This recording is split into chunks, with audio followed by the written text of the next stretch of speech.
Hello.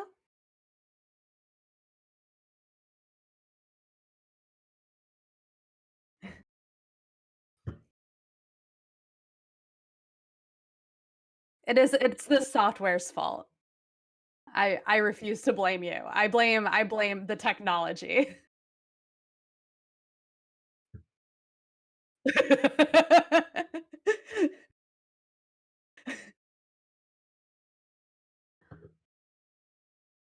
We have fancy I like this setup. I wasn't sure what to expect from this new overlay thing. Uh, I was muted. Okay, now. Oh, cool. Okay. Yes, we have an overlay. We no longer have the StreamYard logo. That's our big development is not having the StreamYard logo. Okay. So We are anyway, here. well, we're here. Welcome. Introductions. Hi, I'm Nicole Sweeney. This is my YouTube channel that we're on right now, and I make educational YouTube videos for a living, which I say at the beginning of all of my introductions, and this is the first time that I actually am like, that's gonna come up. Like I'm like Yeah. ready to incorporate that fact into this conversation in a way Yes. that it never gets incorporated. So love that. Um, and yeah, that's my background is in like sociology and communications, and that's my jam. Cool. You. I'm Devoki. I also work on educational videos and stuff. My background is in biomedical engineering, and now I do a lot of writing and sometimes hosting and other stuff too. So yeah, the videos for people to learn from. Yes, the videos for people to learn from. That's That's what us. I put on my resume. It's on my business card. I'll make the videos for people to learn from. And today we are talking about another kind of public education, race, schools, the media, and democratic possibilities by Patricia Hill Collins. And the joy of so many of these books is that now I have to tell you what this book is, and like the book told you what it is. Yes. The great the great blessing of nonfiction book club is that it's there. It's this book is so it was published in 2009, and it was adapted from a series of lectures that Dr. Collins gave at some universities, and um, adapted into a book in part for the sake of making it more accessible. She talks about this at the beginning that like the kinds of discourse in this book often get shut away in the ivory tower in ways that are like fundamentally contrary to their objectives, like that this conversation cannot live exclusively there, and be meaningful. So that conversation, as the book says, so it's about the I think the primary thing that she is arguing for is changing the way that we think about public education and its function. And she talks a lot about, again, to keep like parroting off the cover of the book, but she talks about the role of race, and the media, and like how those play into the current functioning of our publication, of our public education system, and the way in which we should be like using those things and rethinking public education, in order to make a more democratic society, but like using sort of race and media as primary lenses.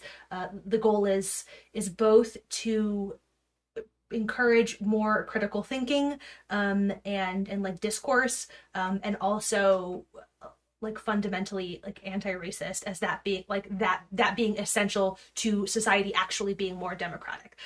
That like Yeah. many of the existing structures of our society are sort of fundamentally undemocratic, and that public education, if we are thinking about it differently, and better, can make society more democratic in effect. Yeah, and I think one of the things that's interesting too, and I'm sure we'll talk about this, like the book is about, like, she is arguing about it in terms of public education, but she's also arguing in a way where she wants like the reader to think about it more broadly as like not necessarily just about education. For her, it's about education because she's really rooting it in her experience as an educator. And so that is like the framework that she's like kind of, or like that is like the specific thing that she's building her framework around. But like she's like laying out a specific framework that she wants the reader to be able to apply to their own like life or their own career, or like whatever their like space they're occupying is, which is obviously going to involve education but might involve other things too. Yes. Yeah. Her background as an educator, that's also probably relevant here too. Yes, her particular background, she has worked in education for, at the time of writing this book, like 30 years, and in it sounds like every conceivable capacity. She, like, as a teacher, she taught like as young as kindergarten and as old as, and like, you know, university classes, and truly, like, she, you know, she has examples of being in middle schools, like really running the spectrum, but also has like worked as a university administrator, like a really broad background, but like in education specifically. And so that, yes, it is central to why her sort of thinking and her framing, and like she's grounding this so much in education, even though, as Taboki said, her larger sort of case and point is meant to apply much more broadly than just education. Though I do think, as much as I feel like anybody and everybody like can get something out of this, it is something that I am more, if I were to recommend it to people, like top of my list would be people whose work is in some way tied to education.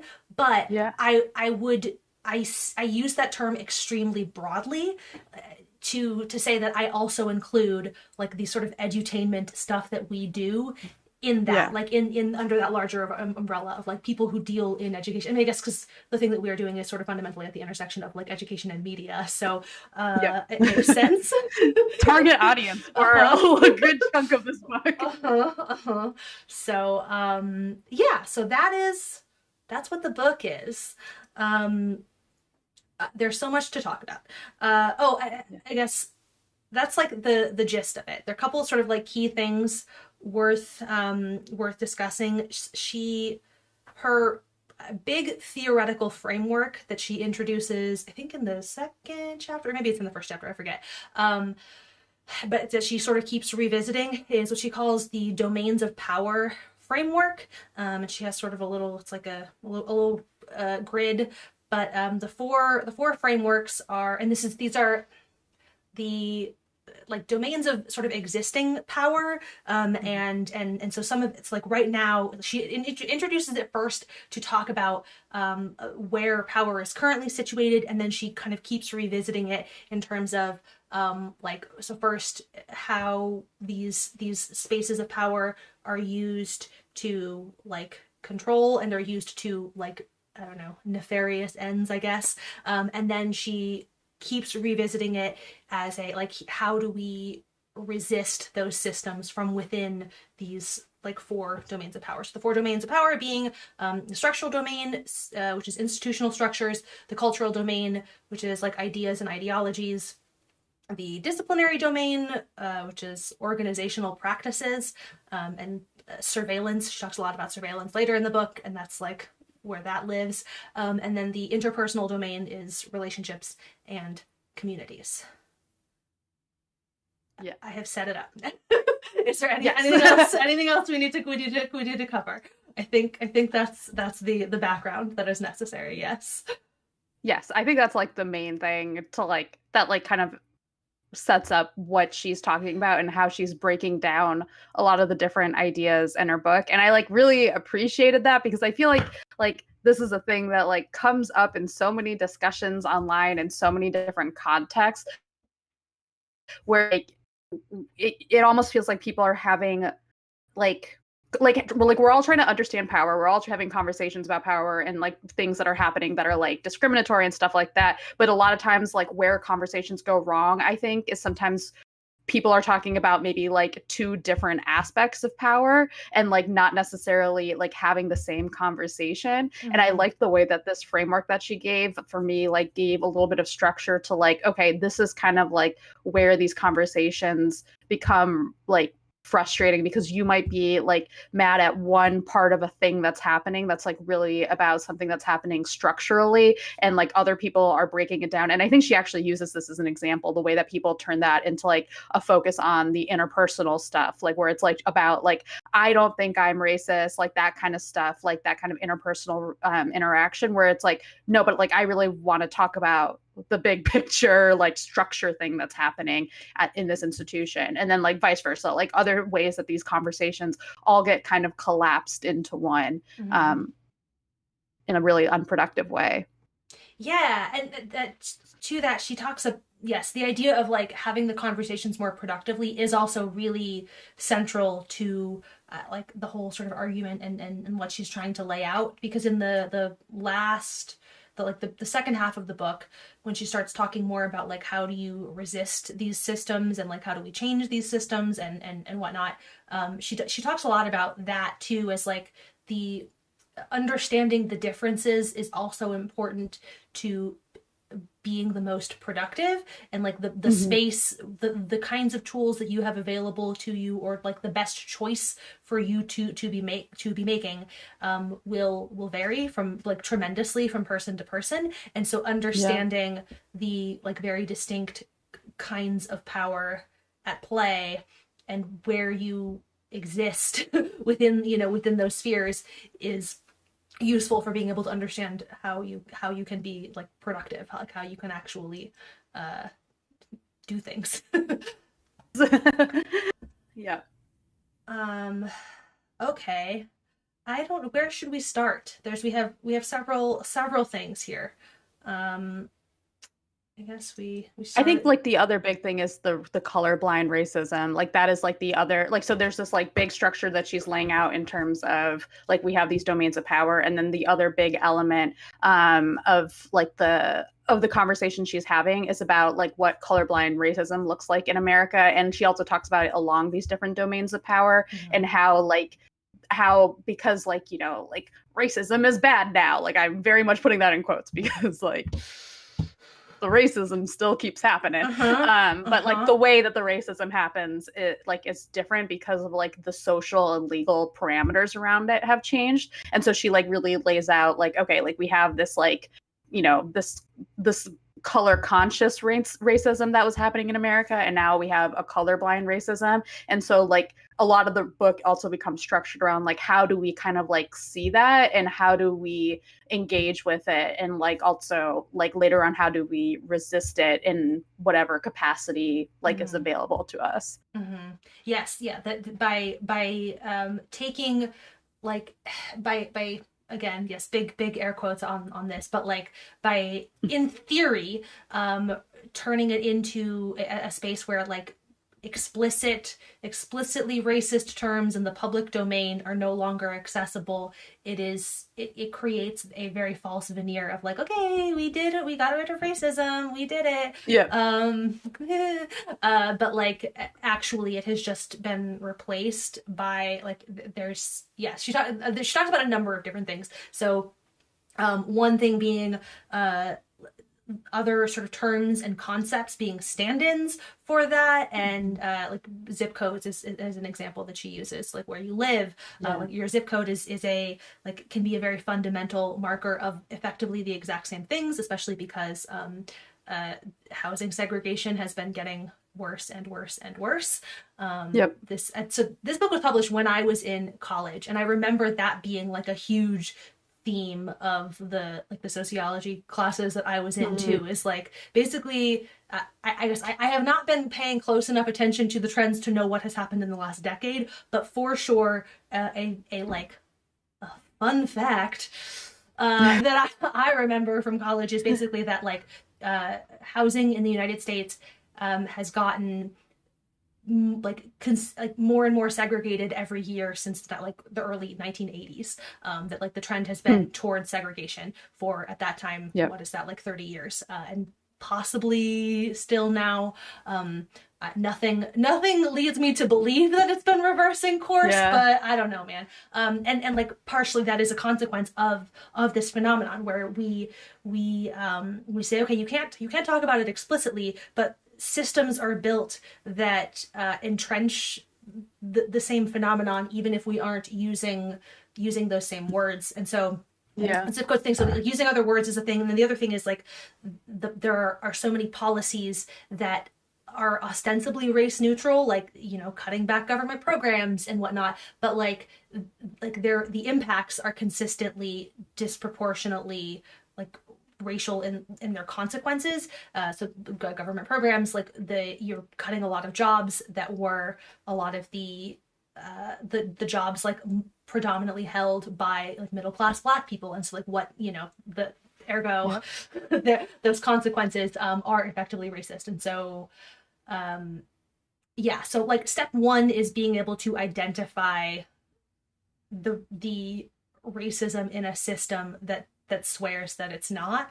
Like pointing out the axes for that. Yes.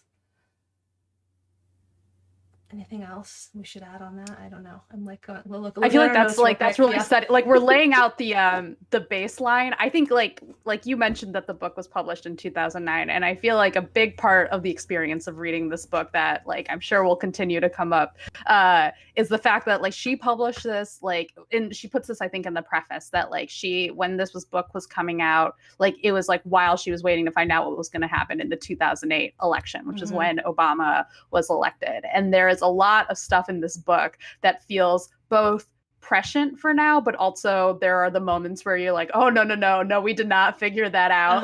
And I think like setting the colorblind racism up in this book like is like one of those things where it's like, especially like how people responded to the 2016 election, that response of like, well, we elected Obama, so it can't be racism, that explains Trump, like that kind of thing.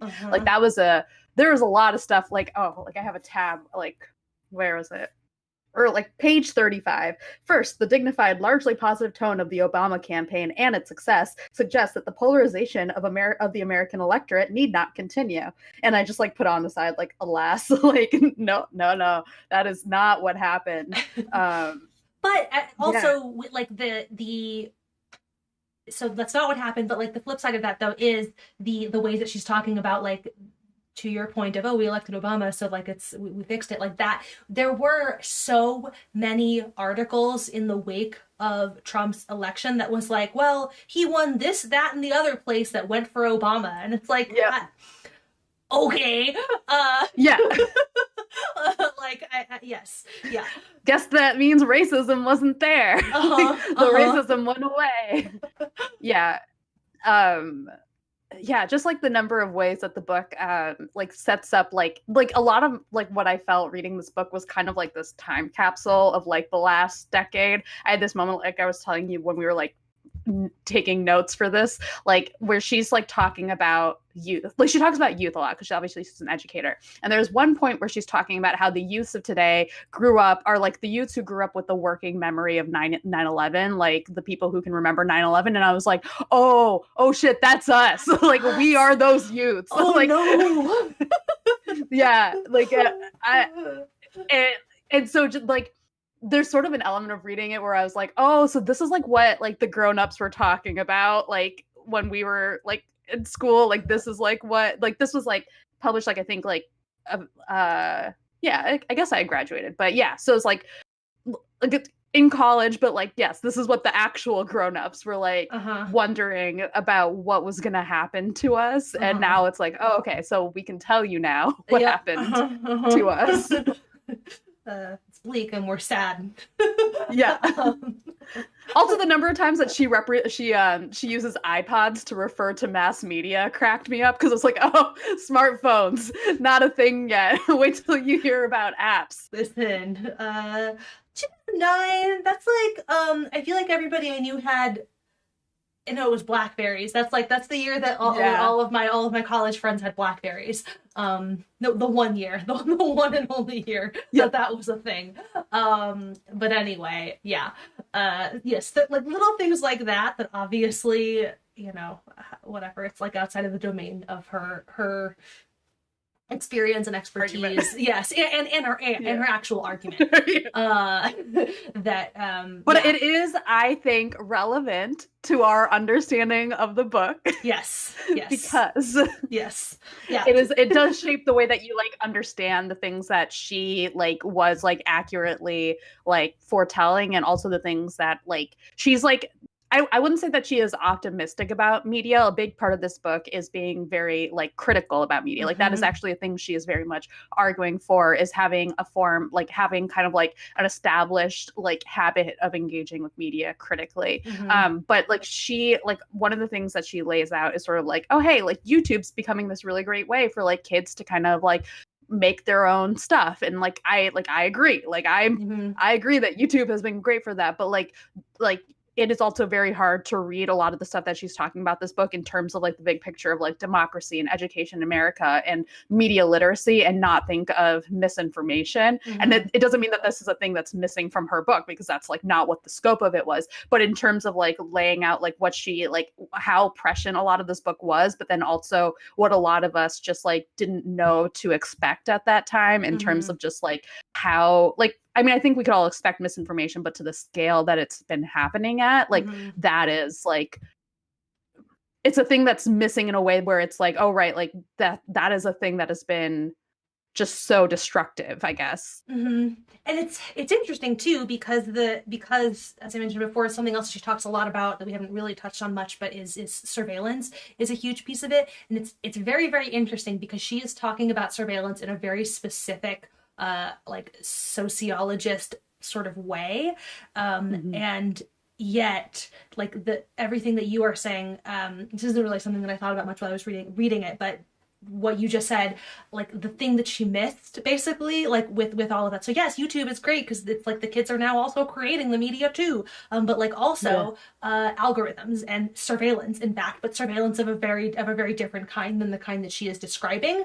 Like just as there are all of these tools by which, so I guess to back up, so surveillance in the like very sociological sense that she is discussing it in this book, is it's the ways in which, I mean, it's a pretty broad term because she does also use it in like very institutional ways, like the ways in which like police officers and profiling, and like profiling at like the teachers engaging in profiling.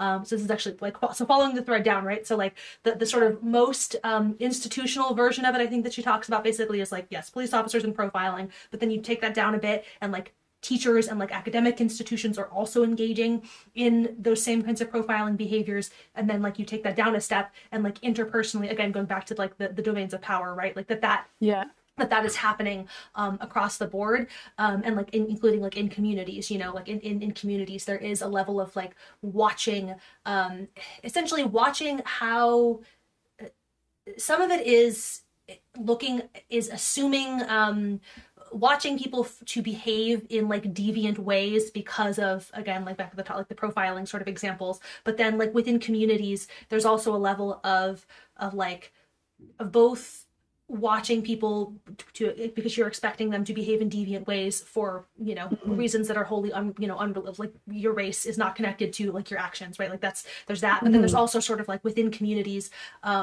expecting like communities surveilling each like members of their own community to adhere to the scripts of the community. Actually, I also added in our notes, like, so very specifically a quote of her defining surveillance: the power to see and overlook, to greet and ignore, are part of a larger context of surveillance. So getting it beyond the sort of institutional forms of it. So that's like surveillance as she's talking about it in this book, right? But like then like the piece of it that she that she missed because it's not part of the scope of what she was trying to talk about, is the ways in which like the capitalist surveillance architecture and the ways that manipulated the media landscape that she could not have seen coming. Yeah, yeah, yeah. Like, and to be clear, I think like we are both in agreement that when we say like she missed it, it is not like even like she should have seen this coming No, or no, no, like no, no, no, that no. that's like a weakness of the book. It's like more of that stacking up against what like this book was talking about versus like the things that we see now. Like, because there are so many things in this book that like you're like, yeah, yeah, that is a problem. Like Yep. like there's one of the one of the things that she talks about are safe spaces, and like I don't remember what the conversation around safe spaces was like in 2008 2009, but like in the past decade, like safe spaces has become this whole like stupid word at this point of like run into meaninglessness in terms of like the culture wars and like the liberals wanting their safe spaces or something just Uh-huh. because like you ask for things like trigger warnings or to like not be racist in a classroom or stuff like that, and like it's a thing that I've like from like a lot of college professor discourse that I feel like I like comes up on Twitter and stuff. Mm-hmm. And she is using safe spaces like in a very specific way to talk about like creating a space for children to actually be able to learn from, to be able to like have like a productive conversation with themselves and with each other, to actually be able to engage with each other. And I just like I that was like a thing that I found really interesting in the context of the book, and like given the way that that conversation has shaped out like Mm-hmm. since it's been published. Mm-hmm.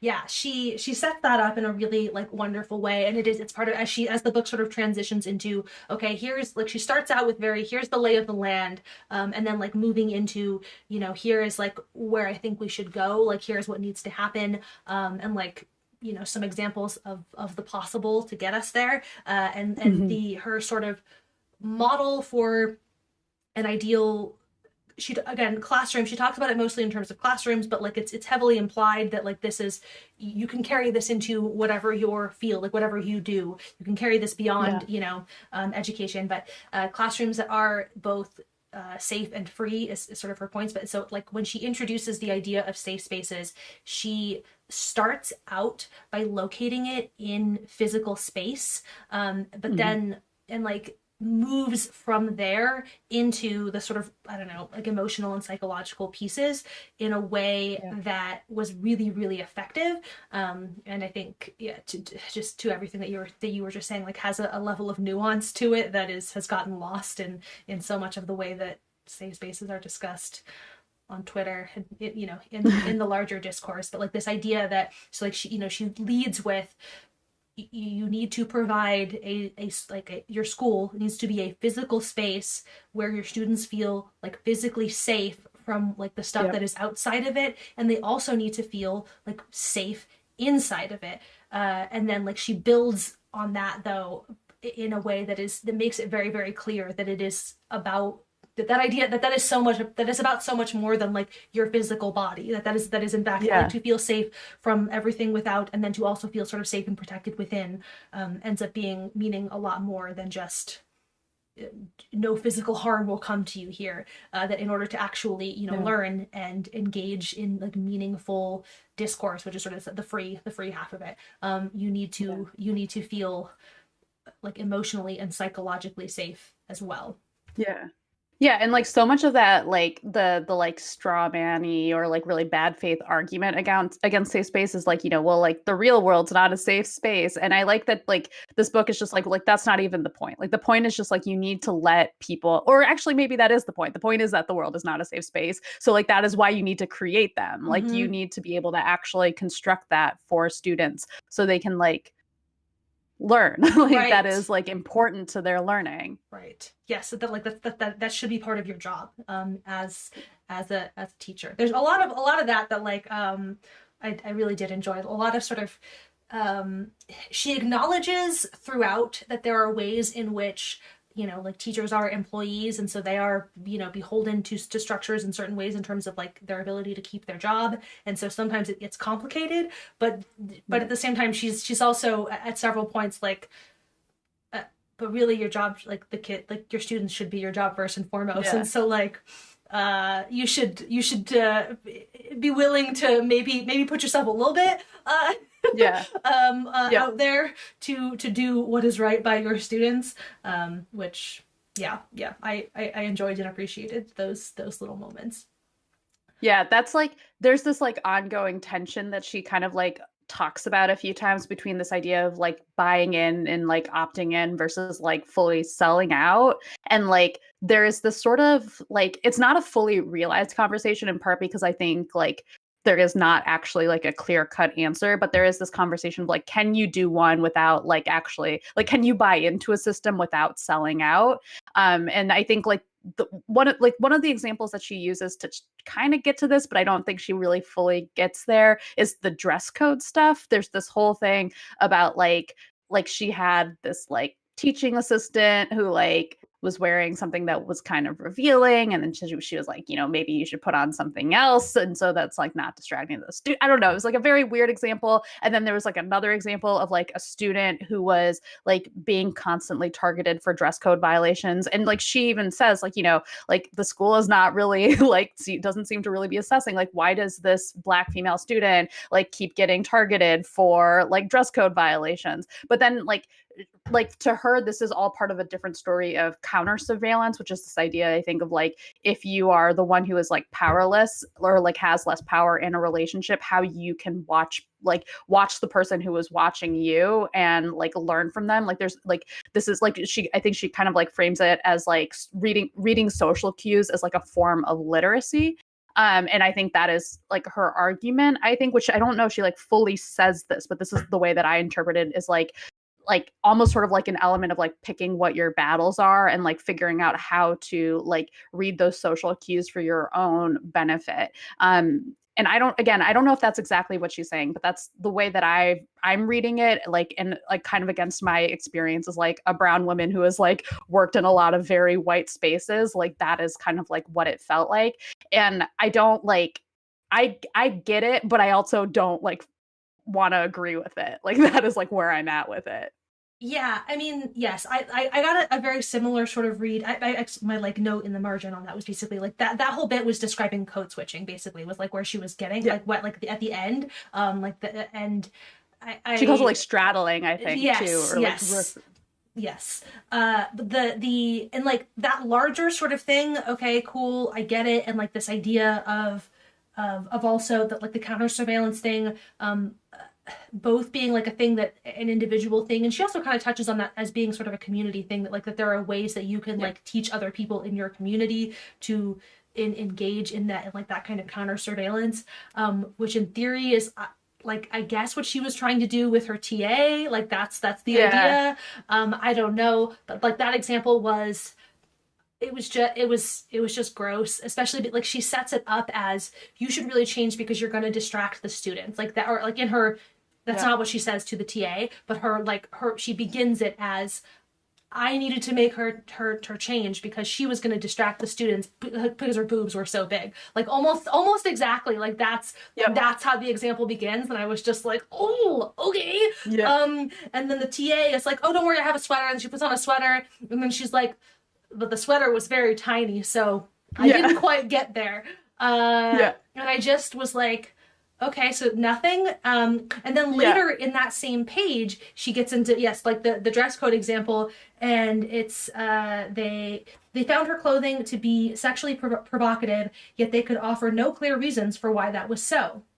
And then she just moves on, and like that thing was just so fucking weird to me, because the second example, the fact that the second example ends on that note seems like she's suggesting that something like that was out of bounds in some way. But like with no like connective tissue between that paragraph and the one literally right before it, where she was engaging in that. And I just, I didn't like it. I didn't like it. I agree. It was happy. It's hard because like it's like I feel like very generous towards the book overall because I like really appreciate it. So it's like, and there is almost a feel of like, because it's like based on a lecture series, like, and she's like aiming for it to be conversational. There's a part of me that's kind of just like, yeah, okay, I feel like I'm in conversation with a person, and this is where I would like, if we were face to face, I would be like, I don't understand your point here. Like, I think she's coming at this in good faith. Like, I just strongly disagree with the like conclusion she's drawing, and I think it like in how what I conceive of as like what I want, I don't know, my resistance to be, like regulating what other people wears is like not really where I want it to be, even if it's like this idea of like, but I'm helping them like blend into the expectations of the people around them. Like that's just not what I want that to be for me. And so yeah, it's like it's one of those things where I just like I get it, but I don't like I don't want to either. Well, like, and especially because the thing that she in the first chapter, she introduces a personal anecdote that she references several times throughout the book, where when she was in high school in Philadelphia, she was, I think, the only Black student in her definitely in this the specific class that in her English class, at least possibly one of the only Black students in her whole school. But her teacher asks her to give a like the Flag Day speech at Liberty Hall. I now feel like I don't know, America, it was a big deal. I don't remember. You know, like the bell, the Liberty Bell, somewhere, there's some time there. Anyway, she. Yes, it was a big deal. It was like in the paper kind of thing, and not just like a school thing, but like it also was. And she knew as soon as she was asked that that it was a like tokenizing thing, like why she was being asked to do it in the first place.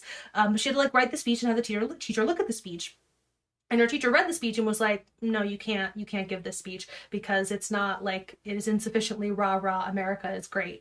And so this was like a big dilemma for her, and like the decision that she ultimately makes is that she's like, I can't edit my speech the way that you want me to, so she declines, and they find another Black girl to give the speech instead, and like leading with that example and then like building towards like the dress code thing. I just like I don't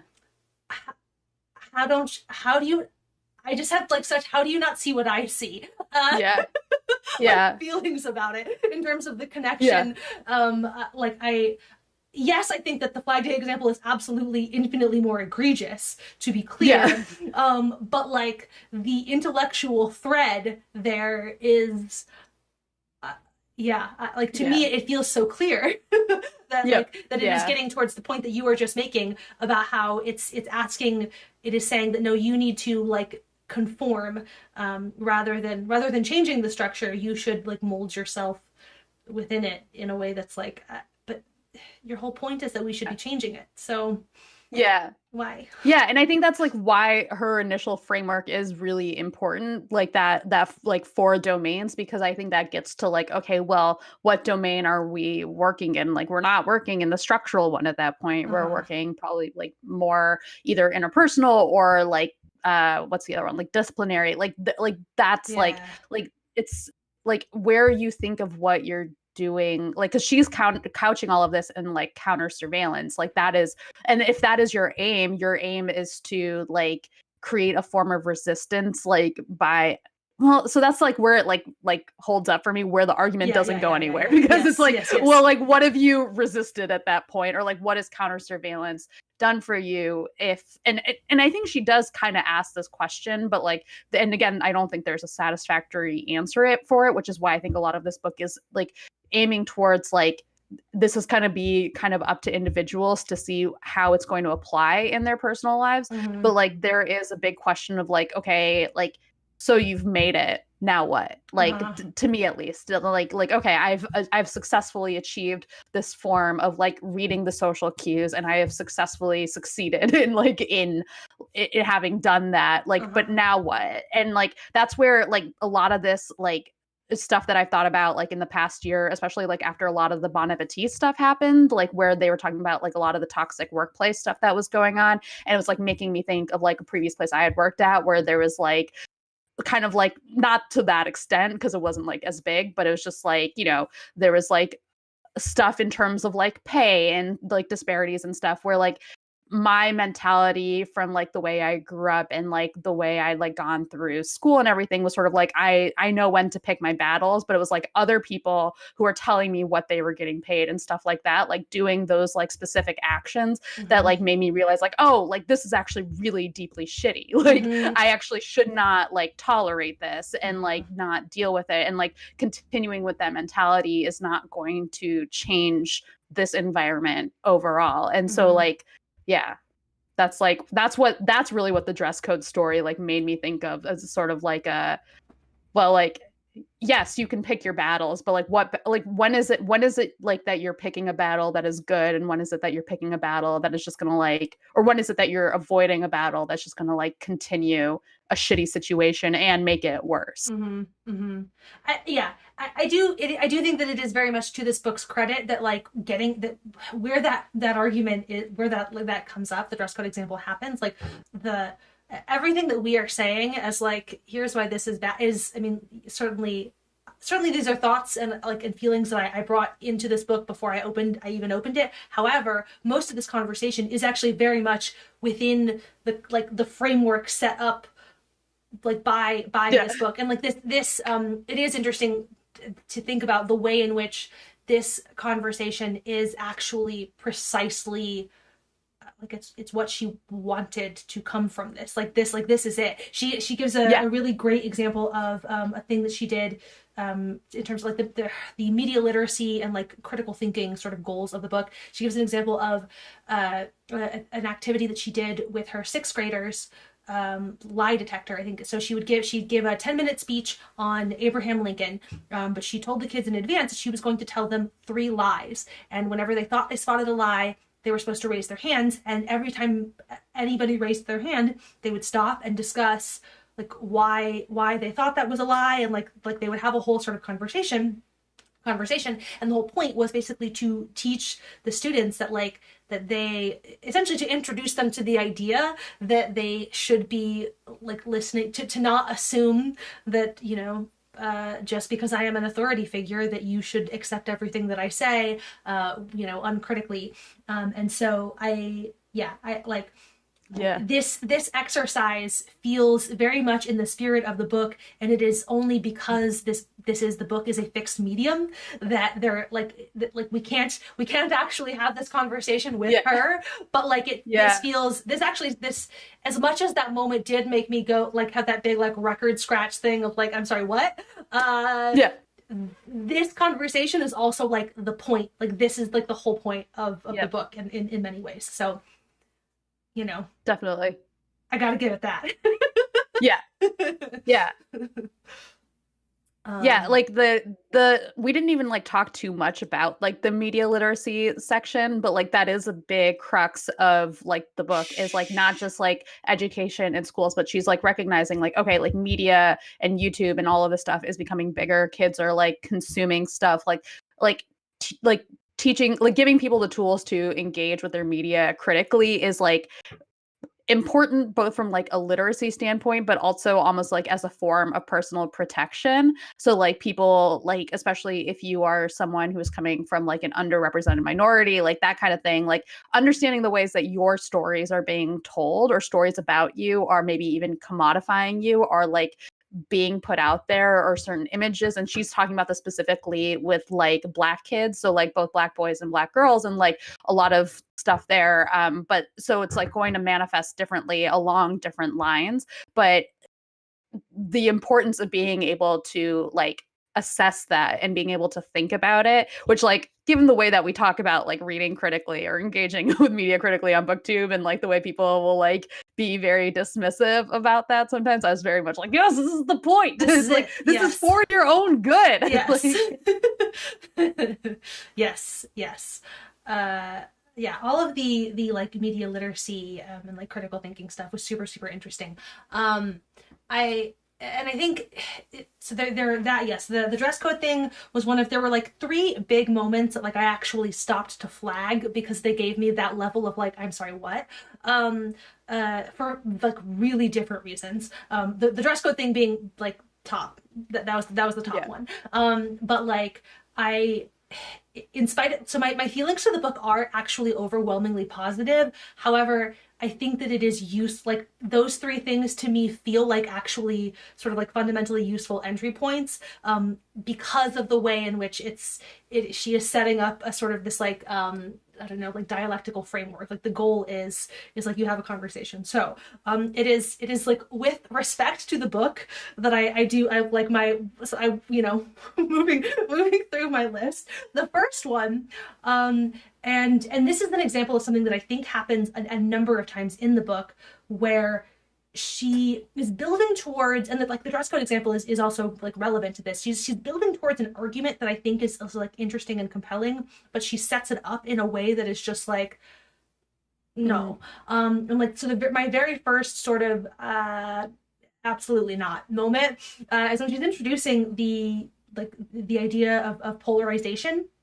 And again, sitting here over a decade later, there's levels of this that I'm like, I can't say that she's wrong about where we have wound up.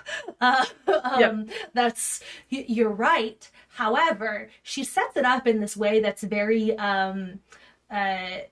there are extremists on the right and there are extremists on the left, and why can't we all just get together and do discourse? And it's just so straw man. Like there's no, it's like very vague, and like she's literally just setting up the extremists so that she can say, but aha, here's my like middle way and whatever. And I realize, again, to what I just said, that like, there obviously we are like, I do think, yes, polarization has gotten worse, and like there's that piece of it that is true. And so there is, I am self-aware enough to realize that part of what is going on here is that I am now like further along down that trajectory, and like that also leaves me inherently deeply resistant to this idea of like, let's all just come to the table. However, I do think that even in spite of that bias, I still think that like the argument is not well constructed, that it's like not well built to make that case. And like if your argument is fundamentally about how we need to have like better and more like meaningful arguments and like conversations, then like you that should have been stronger. I guess like that piece needed a little more, I think. I think there was like, again, this was like right before that page where she was talking about how like, the polarization need not continue. I think there's like another point where it's like she's saying like, oh, this like the fact that like the Democratic Party got this coalition together means that like a sizable segment of the American population has come to reject the political version of gang warfare that it's held sway. And it's like, oh boy, like that is not the case. And so like any discussion of polarization like that like doesn't realize how wrong that is, even though this book is like technically kind of before a lot of like the worst of the polarization we've seen, but also like, I don't know, is it like, I don't know. It's hard, but like, I agree with you where it's like one of those things where you're reading and you're just like, I don't agree in like, it's like, but I also know that you're setting up a discussion that I'm going to find interesting. It's just the way that you are framing it. I just like immediately have a visceral reaction. Just like, nope. Yes. My other sort of big like thing that I flagged was very, very similar in nature, and it's much later in the book. But when she's introducing, you already set up this sort of the concept, but about like the ways in which like recognizing your own commodification. When she like leads into that section, she begins that section with. The flag is there. I'm going to read it. The direct quote I have all my question marks by. We like to think that youth who have no money or very little money are not involved in consumerism and are thus not targeted as a lucrative consumer market. And I just, like this book was published 10 years ago, not 100 years ago. Like the idea that youth, like the separation of youth from the consumer market, that bookshelf right there, that's like my nonfiction bookshelf book. I didn't like prepare this in advance. I could walk over to it right now and within 30 seconds find you 5 books that are older than this one that are about that deal rather directly with like consumerism and youth and like and like again I realized that like I set this up at the top, like my specific background, that bookshelf it's sociology and communications. Yeah. So I am perhaps the person most primed to be like, yeah. no. Yeah. But also people However. have been like lamenting like the youths and their culture for a decade, at least since like what, like the 50s, probably earlier. I don't know what like youth culture looked like in the early 20th century. People are going to talk about that sort of cultural shift, the like 50s cultural shift of like of like focusing on like, you know, teenagers and consumerism. Like I don't know. But then as with the other example though, like it's a setup, like it's a starting point that builds towards something that I ultimately think is like really interesting and correct. I think the other reason that like stood out to me, and this is also like another like fairly personal, well, both of us I think probably thing, but in the kind of stuff that we do, I guess speaking specifically for a crash course and like our shoots, that sentence, I'm not saying that sentence wouldn't make it into a script, but I as soon as I like read it, I could hear in my head the onset conversation about either striking it or changing the we to some people. And it's like that level of like making assumptions about what your audience already knows or believes is like, I like that is like a deeply ingrained, like, don't do that. Like, don't do that thing. So there's super that piece. No, I super agree. I've like just been having this conversation with someone else like about like when you are doing science reading, like what level you should be assuming of your like, or like what you should be assuming your audience knows or doesn't know, or like we were talking about like how do you do a science writing for like an audience that is you know, you don't know who your reader is. You don't know how familiar they are or how unfamiliar they are. And so just like that challenge of like being able to write for the people who know what you're talking about, but also the people who don't. And like that really like difficult like line that you have to like not cross or whatever, whatever the thing that you're trying to do that's like really delicate, like in terms of not like writing a sentence that's going to come off as condescending to the people who know stuff, and a lot of that is about writing in a way that like doesn't feel self-conscious about it. And that line, that kind of like framing to me is always a little bit self-conscious in terms of like the assumptions you're making about your audience or like the reader or people in general, or just like, I don't know, there's something very self-conscious about just like feeling like you have to justify the fact that you're talking about like the youth and the culture and stuff. Whereas like you don't need to, like I just like I'm on board, but like and I like think it's in your book. Yeah. And now that we're having this, now that we're having this conversation too, like I also think that is part of why the part of what like nagged at me about the polarization example too. Like I didn't catch it in the same way because the language, it doesn't have the like the very specific language that I like haven't like the, you know, my ear is sort of trained to look out for. But it's serving a similar purpose. That like again, like she gets to an argument that I'm like, yeah, like your point, great, but like the setup for it, the like why we need to be having this conversation is actually something that I'm like, I don't know about that.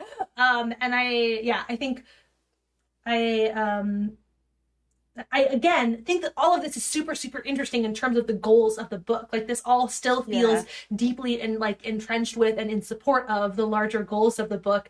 And it is like, it's sort of an inherent flaw, an unavoidable flaw of making a case like this within the confines of a book, right? Like that it's just automatically like that this is an unavoidable phenomenon.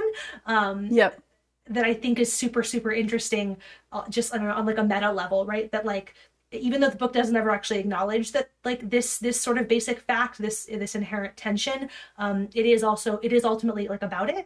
And I don't like, I guess this is also me like willing into existence an additional chapter that's like grappling with this sort of like meta component. But you know, it's not necessary. Like, what it would have been like to be at this lecture, like what like my reaction would have been like at that. Because I mean, part of it is also like my response to stuff like the polarization thing is like so informed by the way that like that conversation like has played out, where like my response, it's not just to her individual sentence, it's also to the way that people have like framed extreme left versus extreme right as a straw man for like the past decade. Like it's not just about the book. And so like I'm very like it's one of those things where if I am like, depending on the context, like if someone says that, like I have a moment of like, this is now going to be a question mark, like in terms of like how I'm going to process the rest of what they say. Like it is a thing that I will keep in the back of my mind in terms of how I interpret everything else they say. And it's like really partly like the fact that this book is like from a decade ago where I'm like, okay, well, like I give it some leeway. Like, maybe it's different. Like maybe the times were different back then. I don't like also it's wild to me that this is like, we're talking about like 2008, 2009, like it's like history. Like the fact that there's like a significant discussion on Nellie in here, like cracked me up. Like I was like, oh, right, Nellie. Yes. Like, yes. Remember Nellie? The amount of pages dedicated to Nellie and Pimp Juice, truly an experience to be reading in 2021. Yep. I really need to read more of the pop culture like breakdowns from the 2000s, except I guess it was all kind of a nightmare because we were also all very misogynist. Not we, but like a lot of the pop culture online community was very not good.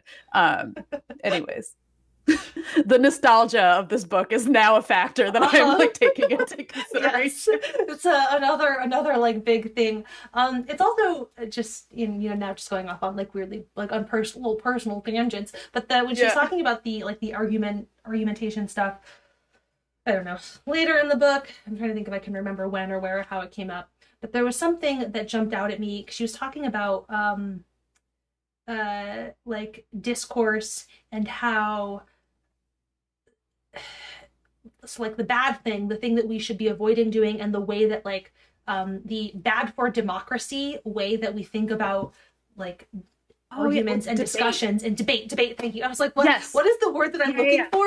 Debate. Yeah, she has this like really fascinating like distinction between debating versus dialogue in a classroom that was like for me like a real like, oh, like I have never like thought of it in this specific terms. Like I feel like loosely I've had conversations with people where like this seems to be what we're trying to understand, but like she just like laid it out very clearly of like this idea that in our classrooms we are often focused on debate. So like when you are arguing or debating things in like a classroom setting, your goal is to change the other person's mind. It's a fight to win.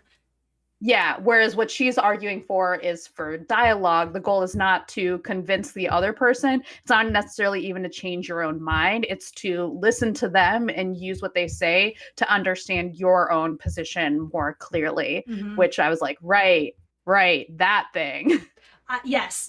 I had a very similar sort of experience of like, this is a concept that I have a lot of thoughts and feelings about, but like the language and the distillation of it in this book was like amazing. And like specifically the thing that it made me think of, and I don't want to put this on like on these disciplines. Like I think it is like the random chance of where like the programs at my school and the students at my school, and like there are a lot of layers of this. Like I don't want to make this about we can unpack it all right now. Yeah. My point is not to say like fuck political science. However, when I went to school, like I had like very much intended to be a poli-sci major, and it was like I had like in the fall semester I had like a couple.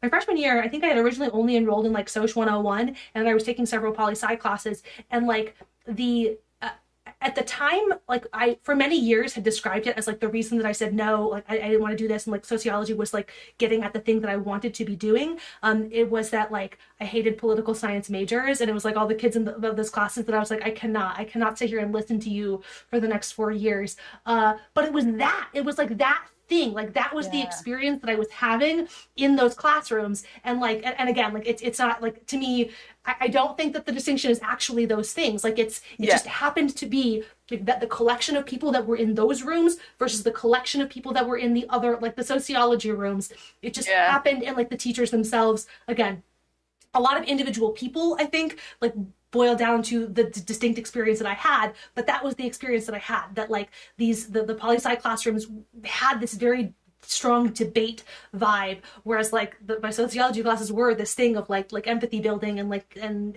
whatever. Yes, it's like I read it and just had this very visceral experience of like, yes. Yeah, I understand now. Yeah, I think it like also really applies to what I find frustrating about the way we talk about science a lot in American media, where Mm. it's like very much a science says this. Like science has like it is science is right, this is wrong. And like I like obviously I am very like to be clear, if you are new to me, like I am very pro science. I do not believe that science is wrong. I think but like I think that the way we talk about science, like and frame it as like science is right, science is always right, this is objective truth. I think that is a very bad way of going about things, both in terms of educating people about the world, because science is not like It's not science like singular. nature exists, but our interpretation of it is not always correct. Uh-huh. And so you have to like leave room for a conversation, but also I think I remember when I was like in grad school and starting to get interested in careers outside of academia. And like I was like listening to like people who work in science policy talk. One of the things that they like were very, very like emphatic on from the beginning is like, you need to stop thinking about science as like this all-encompassing thing, because for people science is just like one value that they're taking into account when Mm-hmm. they are considering a policy. So like when you were talking to like a congressman, what they're thinking of with their constituents, it's not just the science, it's like a whole bunch of other factors. And so like I think like for a lot of scientists, or like when we frame science conversations in these ways, like the default reaction to like, oh, we can't do this thing becomes like, oh, you think the science is wrong, but that's because you're Mm. wrong, rather than being like, well, what is the factors going on here, like that shapes what kind of policies that you can implement, or like what kind of things you can implement. And like to be clear, like this is like for people acting in good faith. I'm not talking about people who are like anti-mask and stuff like that, like or like vehemently anti-mask, like this is about like actual attempts at like a policy Mm-hmm. discussion, or like activist or whatever discussion. Like it's about understanding, okay, well, if that is what they're taking into consideration, how then can we work that into the science and make something from the scientific end that can like maybe like then work with them. Like you have to be able to listen to them, and maybe that's not going to change your mind about the science side. Like maybe we do still need to pursue something, but it Mm-hmm. is going to then have to inform the way that you talk about it, or like some other factor. Like you can't just be like, but we're right, and like expect that to go somewhere. Right. Like there's a pragmatism piece of it, which is also something that like this book touches on a lot, like at the sort of the very end. But yes, that Yeah. like. And it's also like it's a pragmatism, but like, and especially like when we're talking about like big catastrophic things like like a pandemic or Uh-huh. climate change, like it's like very much like a like hugely pragmatic thing. But even for like smaller things, it's like it's also like that this is not the dominant factor. Like it is also just like a I don't know, like a human thing of like, how do you make what is important to you and your own values fit in with the way that other people's values are operating for them, because they're not working in a lab all the time, or like engaging with like these complex research ideas all the time. So like how do you like meet Mm-hmm. anywhere? Mm-hmm. Yeah, I Mm-hmm. don't know if that makes sense. It's like just Yes. like Yes. a very like messy thing of just like you can't just be like, I'm right, you're wrong, and like leave it there. Yes. It is big and it's complicated. Um. uh, there is so much to talk about. This book is only 180 pages, and Yeah. we're doing we there's so much going on here. I There's one other thing that we like. I mean, there's quite a lot in our doc that we haven't actually touched on, but there's something specifically you like briefly mentioned it, but I feel like it would be worth like maybe getting into a little bit of like you brought up in our like prep discussion the Hmm. booktube, like the some of Oh, like those sort of connections and ties, and I think that is yeah. super interesting, in part because we literally could have had this whole like we could have used that as the framing device for this whole conversation. um Yep. well, at the time that we were talking yesterday, I had only read about half the book, and then I got to the second half, and then I went off in my whole we make educational YouTube videos that like I went in that Yeah. direction. Yeah. Yeah. But I do actually kind of want to circle back to the booktube stuff, because I think that is also super interesting. Yeah, so there's some stuff in the beginning of the book, which is like you said, like when we were talking about it, Uh-huh. because we were Uh-huh. both halfway through.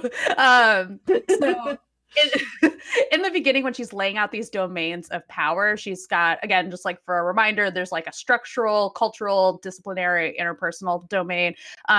A lot of what I was thinking about, and I think like this is also related to the election of Obama and how she's talking about how this relates to like people kind of believing in this colorblind society and how that's actually leading to colorblind racism. A lot of that made me think about how we talk about representation in the book community and maybe like even representation in general, where we're often like representation is like this super like important thing. It is like so important to how I understand like things in terms of how I was frustrated as like a kid growing up and felt very like underrepresented in media and like how I respond to things now. And it's like very much a part of like how I read books and stuff like that. But I think sometimes one of the things that's difficult in terms of when we have conversations about representation is understanding that representation is like almost like it's just like this one piece of the bigger picture, and it's like this very like, I don't want to say surface level because that implies that it's a shallow thing, because I don't think it's shallow, but it's like almost more like this symptom of that underlying disease of like the racism that is built into the publishing industry.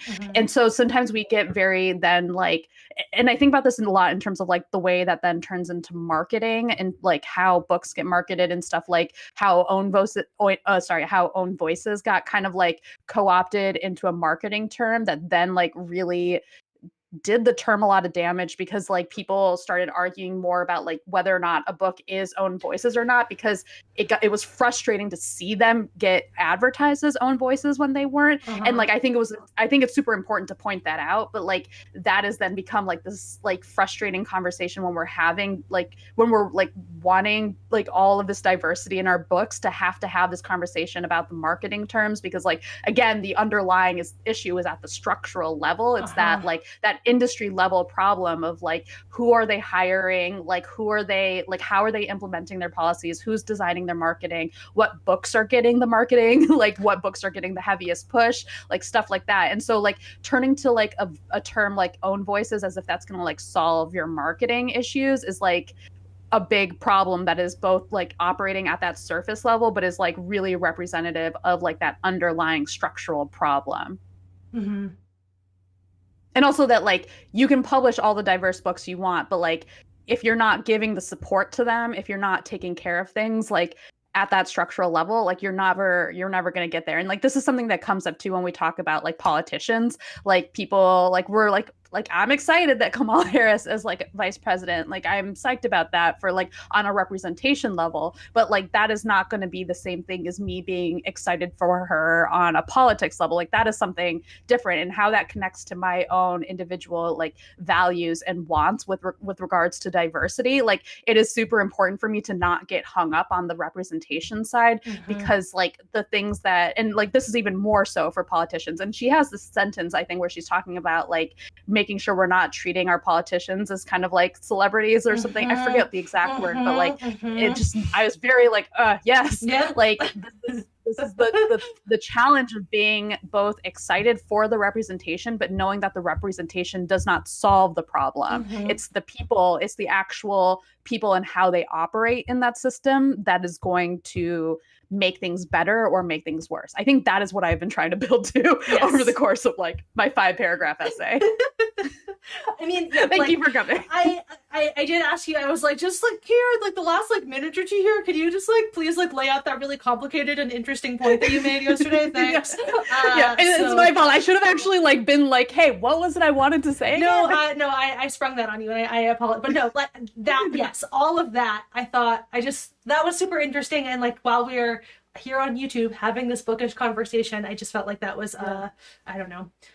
We would be remiss to not include it. But also, we've been at this for almost an hour and 10 minutes. So I feel like we're like kind of winding down, unless anybody in the comments has, or in the chat has any, I guess I should read through quickly what people have actually said, like loosely glancing at it while we've been talking. I think so. Colby Wanders' point about like that, like related to that book thing about putting the responsibility on the consumer/reader rather than the institution/company/structures as well, is like a big part of that frustration too. It's like the infighting about like, oh, is this own voices, like it ends up being a conversation among just like readers arguing with each other in this way that's like, yes, this is important, but like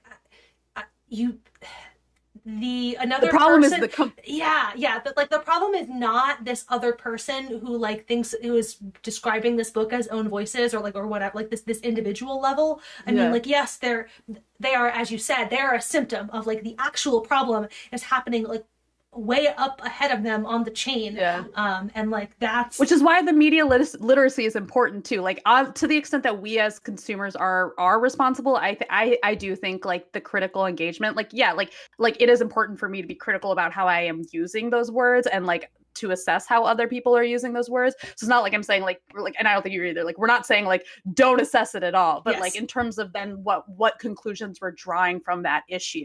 It's like, okay, we are using these words wrong, and some of this problem is us, but also some of this problem is actually like in marketing materials. Yes. And like that is where like most of the ire should really be directed, and like that's the thing that we should be focusing on trying to change to the degree that we can, I guess. Okay, well, I guess it's time. Okay, we're about to give our very quick final verdict on the book. This is sort of like last call for the chat. If you have anything else that you want us to discuss, I think we're like 30 seconds behind you, or ahead of you. So, Deboki, what's your final verdict on this book? This is never a surprise when we get to this point, but I really appreciated that this book helped me understand a lot of things that I'm thinking about right now. Like, I'm really glad that I read the book, and I think it is a good book. I think when I started it, I thought I was gonna like be like obsessed with the book, and I'm not like actually obsessed with it, but I am also like, I think that's like a bad way to like judge like whether or not the book was good. It's like I really enjoyed the book, and I thought it was like super useful for me. Yes. Big same. Like, I very early on in the book was like, oh my god, I'm obsessed with this, and then like got through it, and had some found some things that I struggled with, but I like, even as I said repeatedly, the things that I struggled with, I still feel like none of those things actually undermine the real point and like the real direction that it's going. So that sorry, we should probably like actually introduce our question section with we will announce the next book. We're about to announce the next book. I again, because we are 30 seconds ahead of the chat, I was like, I don't want to say it. I'm gonna type my answer directly. We will be there. We are getting to that, I promise. The final verdict, I'm into it. And I guess with that, since there were no additional questions, comments, it is time for Deboki to reveal the next. Our next book. I'm going to draw it out as long as possible. No. Okay. So our next book, which I'm really excited about, because this has been like on our list for a while, and now I was like, finally, like, let's do it. We're going to be reading The Mushroom at the End of the World on the Possibility of Life in Capitalist Ruins by Anna Singh. I will put this into the chat. You discuss. I do. So this is about a mushroom. I think it's called the Matsuki mushroom, which is apparently like very rare, pretty expensive, difficult to get. And I from what I understand of the book, what she's going to be doing is she's going to be telling us through this mushroom about like sort of a lot of the ecological kind of damage that has happened in relation to this mushroom, but like kind of relating it to a lot of things, just like societally in terms of like capitalism and stuff. And I'm being glib about like capitalism and stuff. I assume that she is going to explain it much more thoroughly, and it will be like a compelling narrative. I heard about this book first from like an anthropologist friend, and I have been very curious about it because I feel like fungi are very weird, and I think that is a part of the story because it is about a mushroom. But I'm always very curious about how like weird little biology things like wreak havoc on our lives and how we wreak havoc on their lives. One thing I'm going to also add, if you guys want, I'm going to put this into the chat and you guys will see it and 30 seconds later learn what it is. We have a newsletter now where we will be sending like updates and stuff on upcoming books, upcoming discussions. So like we sort of had our stuff kind of a little decentralized before, so we're hoping to kind of use this to be able to like compile it. So you can either just like go to nonfictionbookclub.substack.com when you're trying to remember what the next book is, or you can subscribe and you'll get like a reminder email when the upcoming live stream is, along with the link and stuff, so that you will always know, thanks to your inbox, what the next nonfiction book club is, and be alerted when we make a late in the game change like we did this yes. time. So thank you for everybody who rolled with us, not doing this on the 1st February instead of the 2nd. Next weekend is a Project for Awesome, so that's what I will be doing all day next Saturday. So was not prepared to take an hour-long break to discuss this book, but all of that will now be. I'm not actually seeing it in the chat. Oh, weird. I wonder if it's because it's a link. Maybe it thinks it's spamming it. Oh, I wonder. Let me make you a moderator. That worked. Well, anyway, nonfictionbookclub.substack.com. Is that what you said? Yeah. Okay. Yeah. Turns out nobody else has a newsletter called Nonfiction Book Club. It is just us. Also, I guess this is while we're here, while we're just chatting, something that I would like to I want to like toss out there, for you who are here with us live, the dozen of you that have come to join us, if you would be interested, we have been asked about starting a Discord, and Devoki was like on board, and I was like no, but I have since we are now talking to you, this live is coming to you via Discord. I am now maybe interested in changing I can be persuaded if anybody would actually be interested in being on it, I guess, is really that's yeah. if other people would want to do it, I am happy to set it up. So I'm tossing that question out there. Think about it. Let us know in the comments if you're coming to this video late. Register your thoughts. Yes. Submit your feedback. And if that's the thing we decide to do, we'll tell you about it next time.